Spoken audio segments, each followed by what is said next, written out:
Au départ, une réunion presque sans importance. Le RPR est à Orléans, dîner-débat devant 1500 militants et soudain, entre la poire et le fromage, Jacques Chirac passe à l'attaque. Sa cible, l'immigration. Comment voulez-vous que le travailleur français qui habite à la Goutte d'Or où je me promenais avec Alain Juppé... Adieu Chirac. L'émotion est grande, ce lundi de deuil national. Le deuil c'est sacré, hein, ça touche à la mort, à la religion, et là en plus ça touche à la République et à celui qui était sûrement le meilleur d'entre nous. Alors oui, il y a les affaires, les emplois fictifs, les frais de bouche de la mairie de Paris, mais bon. C'est personnel ça, ça n'intéresse personne ça, hein. Ça n'intéresse pas la population. Mais moi, je sais qu'il est très aimable, il m'embrasse à chaque fois qu'il me voit, quand il me voit d'un côté ou de l'autre de la rue, il me dit alors comment ça va ma belle. Après le reste des affaires, j'avoue que je ferme un peu les yeux, il faut bien le dire. Là ok, j'ai pris des gens qui parlaient de Balkany, mais Chirac c'est notre Balkany à nous. On est tous un peu des Levalloisiens aujourd'hui. Et tant pis si la mort de Chirac m'a fait tourner un autre épisode que celui qui était déjà prévu pour aujourd'hui. C'est pas de chance, hein, le deuil national, ils nous l'ont mis pile le lundi, hein, le jour d'ouvrir les guillemets, donc mon épisode que j'avais prévu, il va aller au frigo et on le réchauffera plus tard, tant pis, y a pas le feu. Sauf à Rouen, bien sûr, mais ça intéresse qui ça, hein? Bah moi, ça m'intéressait, parce que ma mère elle habite à 30 km de Rouen, donc je voulais des infos, et comme un con, ce jeudi 26 septembre, dès le matin, j'ai été sur les chaînes d'infos en continu.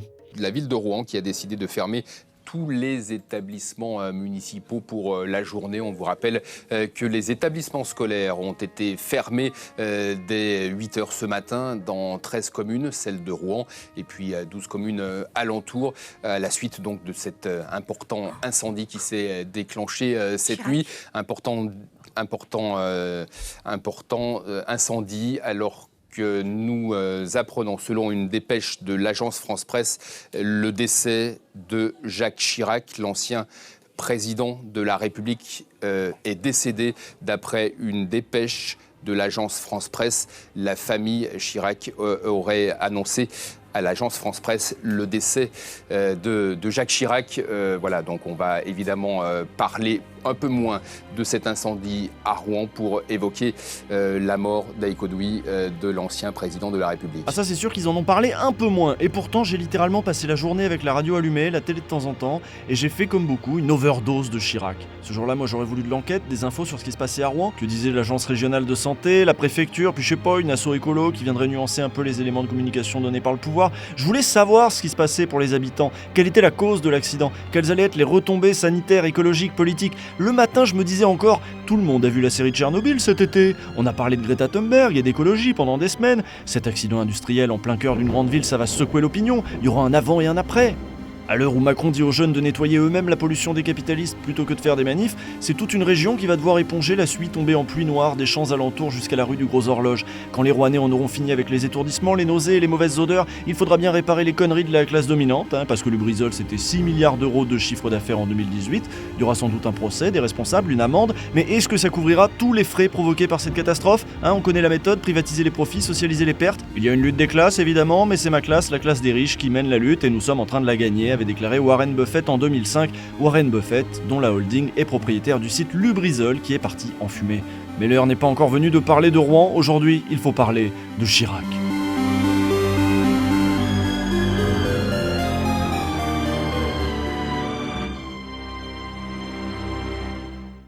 Alors allons-y, Chirac, petit ange parti trop tôt, Chirac, les pommes, les sumos, la tête de veau, Chirac qui vivra à jamais à travers les imitations que tout le monde sait faire, hein. La fracture sociale, crac crac, écoutez, chers compatriotes. Voilà, on va parler de Chirac, on doit parler de Chirac. Le lendemain de la mort du grand échalas, j'ai acheté la presse pour voir comment il parlait de Chirac. J'ai pas été déçu, j'ai noté tout de même que Libé avait fait un effort. Après les pages obligatoires sur Chirac, ils avaient mis à l'intérieur une seconde une qui, elle, parlait de Rouen. Voilà, une manière de nous dire que les nécros obligatoires avaient bel et bien chassé la vraie actu du jour, sur laquelle ils auraient aimé faire la une, mais non, c'était Chirac, hein, et partout c'était Chirac. Sur les plateaux défilaient celles et ceux qui l'avaient connu, politiques, journalistes, tout ce petit monde qui avait eu la chance d'approcher Chirac. Chacun y allait de sa petite anecdote, la maladie de sa fille, sa relation avec Bernadette, avec Sarkozy, toutes ces intrigues de cours là qui passionnent les journalistes politiques, les petites phrases, les coups d'éclat, les moments cultes, on vous les épargnera ici parce que moi j'ai saturé.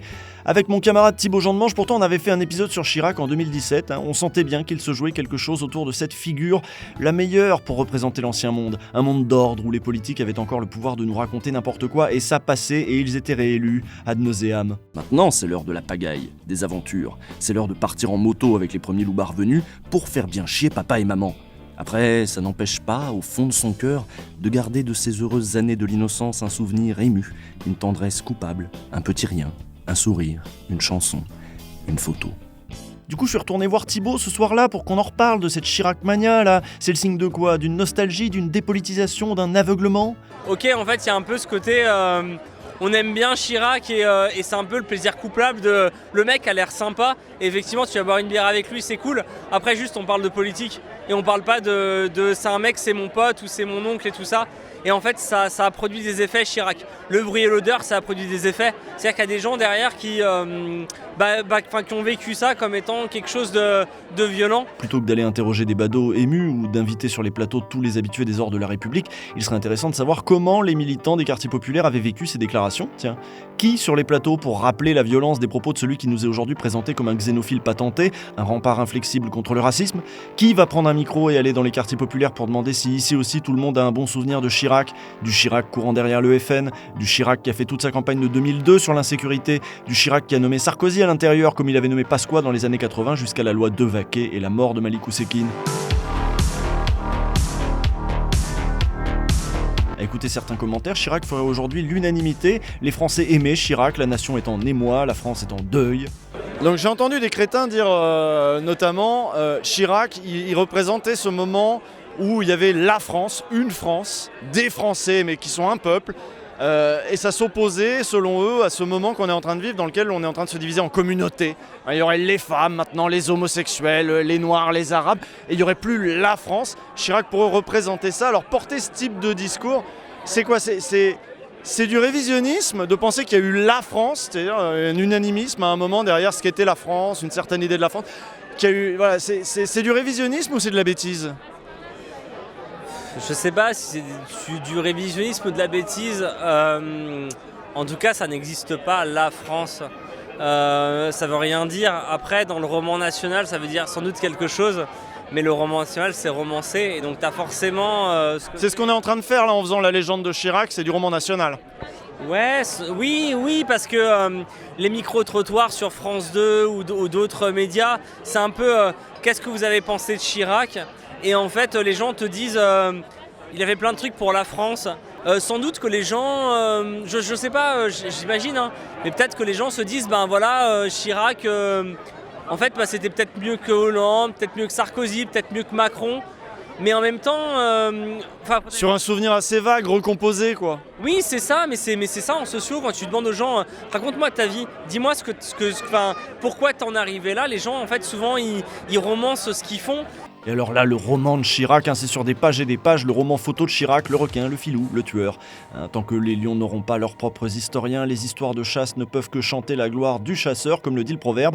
Et il y avait très peu de lions dans les médias ce jeudi et ce vendredi. Et puis il y a eu la revue de presse internationale de Camille Magnard dans les matins de France Culture. Moins de 24 heures après la mort du président, il y a apparemment des choses qu'on ne peut pas encore écrire dans la presse française. Alors c'est dans le quotidien britannique The Independent que la journaliste française Clémence Michalon ose affirmer ceci: Jacques Chirac était loin d'être parfait et ça ne devrait pas poser de problème de le dire ou de l'écrire en France. Clémence Michalon vit et travaille à New York. C'est donc un peu ébahi qu'elle a vu sur son fil Twitter hier affluer des messages émus et uniquement hagiographiques de la part de proches dont elle savait qu'ils n'étaient pourtant pas politiquement des fans de l'ex-président. Alors la journaliste pose la question: quand cessera cet unanimisme obligatoire, cette amnésie collective qui nous pousse à faire comme si le négatif n'avait pas sa place dans le deuil? Pourquoi éluder le discours sur le bruit et l'odeur et le travailleur français en 1991 ou la condamnation à 2 ans de prison avec sursis en 2011? Il fallait donc lire la presse étrangère pour découvrir qu'on pouvait traiter un ancien président de la République autrement qu'en faisant du journalisme de cour. Il existe toujours dans les rédactions une sorte de déférence particulière due au chef de l'État, vu qu'il est le pouvoir qu'a le président de la République sous la 5e, vu qu'il est élu directement au suffrage universel. Le président de la République continue à ne jamais être totalement traité comme les autres hommes politiques du point de vue de l'hargne pour le questionnement ou ce genre de choses, c'est une évidence. Et c'est encore plus vrai après sa mort, j'ai rien entendu en France qui égale en justesse et en distance ces propos de la BBC, écoutez. Un caméléon politique qui avait charmé la France. Son charme gaulois, nous explique-t-on, arrivait à faire oublier jusqu'à l'ampleur colossale de la corruption au RPR ou à la mairie de Paris. Mais même si l'on s'en tient à cette image d'un Chirac en premier des charlatans politiques de son époque, en hypnotiseur sans cervelle, prompt à mettre les Français dans un état second, c'est toujours Hugh Schofield qui écrit cela, on ne peut nier qu'il était à l'image des Français, ou en tout cas, il leur plaisait car il leur renvoyait un reflet proche de l'image qu'ils voulaient avoir d'eux-mêmes. Chirac aimait les gens, la vie, il mangeait, buvait et trompait fidèlement sa femme. Il sortait tout droit d'une époque où la France irradiait la confiance en soi et le pouvoir économique. C'était à l'époque terriblement séduisant et ça a fait oublier aussi bien son inconsistance idéologique que son absence totale de loyauté en politique. En rapportant ces quelques phrases que n'avait pas fait Camille Magnard, Catherine Clément, présente dans les studios au moment de la revue de presse, a vivement réagi pour condamner cette sélection indigne et partiale. En octobre prochain, vous publierez Jacques Chirac, une passion française. Non, c'est déjà publié. Bon, alors écoutez, ma fiche est entièrement fausse, on va la réécrire. Catherine Clément, surtout, vous n'aviez pas l'air d'être complètement... Oui, je ne savais pas qu'on engageait des inquisiteurs à France Culture, c'est une nouveauté ? Les inquisiteurs, non. Si, des inquisiteurs, j'ai bien dit des inquisiteurs. C'était une revue de presse internationale, orientée, très orientée. C'était le regard de la presse britannique, c'est particulier. Oui, non, mais soutenu par le journaliste qui la disait. L'organisation du paragraphe, ça ne étaient des faits plutôt vrais. Non, je ne trouve pas. Alors justement, dites-nous en quoi ils vous paraissent faux. Parce que d'abord, la condamnation de Jacques Chirac, il a été condamné après son départ et de façon, je dirais, anachronique. Voilà, c'est anachronique tout ça, alors on va relativiser, faut remettre ses affaires dans le contexte de l'époque, et puis c'est pas le bon moment, tout simplement, aujourd'hui c'est le deuil, c'est l'osmose nationale, et tant pis si tout le monde dit la même chose. Alors moi aussi, je peux interviewer des badauds, si c'est ça qu'il faut faire. Le personnage, je pense que c'était quelqu'un d'authentique, qui a marqué la France et qui restera encore pendant plusieurs décennies comme une image de la France. Mais est-ce que vous n'avez pas l'impression là de me faire une réponse de bon élève de bon élève? C'est-à-dire c'est la réponse un peu convenue, consensuelle. Non, parce que c'est pas mon parti. Je suis pas de droite. Je suis pas de gauche non plus. Voilà. Vu le reste de la conversation, mon badaud n'était pas non plus d'extrême gauche ni du centre, mais au moins il était au diapason de l'opinion ce jour-là, et au moment où le présidentialisme est entré en crise, voir la France se rassembler autour d'un président mort, c'est touchant. Tiens, ça tombe à pic même. Chirac de son vivant a divisé les Français, il a même réussi l'exploit de diviser la droite, tu vois, et même de dissoudre la droite, a-t-on dit à un certain moment. Mais mort, il nous rassemble. Il nous faut des totems comme ça, républicains, il nous faut des figures... Je pense pas qu'il faille des figures. Je sais pas s'il faut un totem de oui, Chirac qui rassemble les gens. Je sais pas. Je vois pas. Ça c'est le problème, ça c'est quand tu interviews des chercheurs et c'est les seuls qui disent je sais pas. Lui il savait pas, mais moi qui ne suis tenu à aucune rigueur scientifique, je me dis qu'il s'est joué à ce moment-là un truc de sacré républicain, un de ces rituels qui est censé fonder ou refonder notre communauté politique. D'ailleurs on l'a vu avec ce plateau de France Culture, qui n'adhérera pas à ce moment sera traité de mauvais esprit, sera presque un mauvais français en fait. Et si pour honorer Chirac et la République il faut passer sous silence les révoltes de 2005, le plan Juppé ou le CPE, après tout ça permet de faire d'une pierre deux coups. On fait l'éloge de la France du pouvoir et on invisibilise une autre France, celle qui aura résisté, parfois avec succès, face à celui qu'on appelait pourtant le bulldozer. Une actualité qui en a presque éclipsé une autre, c'est l'incendie de l'usine chimique Lubrizol à Rouen, dans le nord de la France. Oui, comment la mort de Jacques Chirac a éteint l'incendie de Rouen, le jeu de mots belge à la une du site RTBF, qui rappelle donc que l'essentiel de la presse ce matin était consacré à la mort de Jacques Chirac, un désintérêt regretté par Paris Normandie, le quotidien régional qui lui a fait sa une, c'est le seul quotidien à l'avoir fait ce matin, sur justement cette explosion. Ce n'était pas le cas par exemple de Ouest France, un autre régional, c'est un choix à déplorer par cet internaute. Évidemment les ronds-points sont moins fascinants que les palais, les Normands et leurs petits problèmes sont moins intéressants que les histoires et les phrases des grands hommes. Il y a plein de sujets je pense hyper importants que les médias ne parlent pas parce que ça n'intéresse pas les gens, et les médias ne parlent que de ce qui pourrait intéresser les gens, de l'actu du moment et pas et voilà. Mais là c'était l'actu du moment hier.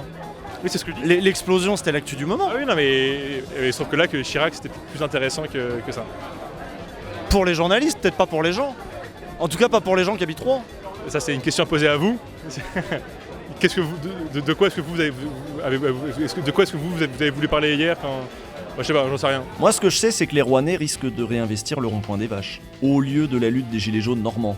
Les habitants sont choqués, ils ont eu peur, ils ont craint pour leur vie, celle de leurs enfants. Entre l'odeur, la fumée et les suies, ils ont subi les 10 plaies d'Égypte dans l'indifférence générale.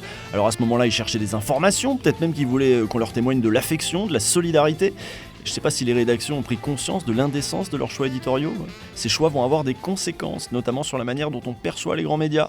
Les médias, vous êtes dans votre bulle, vous faites vos trucs, parfois vous, notamment dans le journalisme politique, vous posez des questions qui sont des questions du microcosme politique qui n'intéressent que vous, mais nous, en fait, voilà, les vrais sujets, vous n'en parlez pas, etc. Donc cette idée qui est très fortement ressentie chez beaucoup de Français, qu'il y a une dissociation entre nos préoccupations réelles, nos conditions de vie réelles, et ce dont parleraient et ce dont s'occuperaient les hommes politiques, enfin le personnel politique en général, et les médias également. Ce 26 septembre, j'ai galéré à en savoir plus, à savoir si je devais m'inquiéter ou pas. Dans pareille situation, on a besoin des médias, pas juste des photos ou des vidéos de témoins pas loin du panache de fumée. Non, j'avais besoin de quelqu'un qui remette tout ça en perspective, qui vérifie les informations, qui interroge les responsables, les acteurs ou les victimes de l'accident. En bref, j'avais besoin des journalistes. Bien sûr, Christophe Gueugnaud a sorti un article sur Mediapart dans la journée, mais tout le monde n'est pas abonné et tout le monde n'a pas eu le réflexe de couper France Info. Mais au même moment, il y a une explosion dans une usine à Rouen qui aurait pu faire paniquer la France entière, mais tout le monde s'est plutôt recueilli. Pour Chirac, c'est une bonne chose? Alors, je suis désolé, mais j'ai pas entendu vraiment cette information par rapport à Rouen. Vous pouvez m'expliquer un petit peu? Dans la théorie démocratique, il est évident que les médias sont un rouage, sont de l'huile dans le rouage, dans la mécanique démocratique. La base du principe démocratique associé au suffrage universel, c'est que les citoyens sont des citoyens éclairés et que pour être éclairés, ils doivent être informés. Est-ce que tu as réussi à entendre parler de l'accident industriel à Rouen? Non, je suis désolée, vraiment au niveau des infos, moi je ne suis pas du tout. Donc toi qui t'informes peu, tu sais que Chirac est mort, mais tu sais pas qu'il y a eu une explosion dans une usine chimique à Rouen et qu'à Rouen il a plu une pluie noire qui a... Mais si, j'ai appris pour... j'ai juste su qu'il y avait eu un incendie, mais c'est tout. Mais Joe Star était à Rouen hier, donc effectivement j'ai suivi un peu sur son Instagram, et c'est à travers Joe Star que j'ai appris que Rouen cramait. Si ça peut intéresser les gens, voilà. Et ben au moins, si les médias font pas leur travail, il reste Joe Star et son Instagram. Si ça peut vous rassurer, sachez que les élèves de Rouen ont aujourd'hui regagné leurs établissements scolaires, juste à temps pour pouvoir observer une minute de silence en l'honneur de notre défunt leader. Comme chez les grands, il y aura des Marseillaises, des drapeaux et des visages fermés, et à Rouen comme ailleurs, on baissera la tête et on honorera le grand chef à plumes, malgré les inquiétudes et les indignations légitimes. Pour que la Seine ne charrie plus de poissons morts, qu'on s'y promène et qu'on y puisse rêver encore. Pour les rassurer, Chirac leur aurait peut-être promis de se baigner dans la Seine d'ici 2 mois, mais on ne l'aurait pas cru, cette fois. On ne croit plus rien, ni les politiques, ni les médias. Et c'est peut-être ça qu'on aura retenu de Chirac. C'est peut-être ça qu'on lui doit, voilà son héritage. Une défiance face aux politiques qui a le mérite d'être partagée par tous les Français. Une défiance dont peut naître le meilleur comme le pire. À lundi prochain. Chirac pour Paris, tous unis.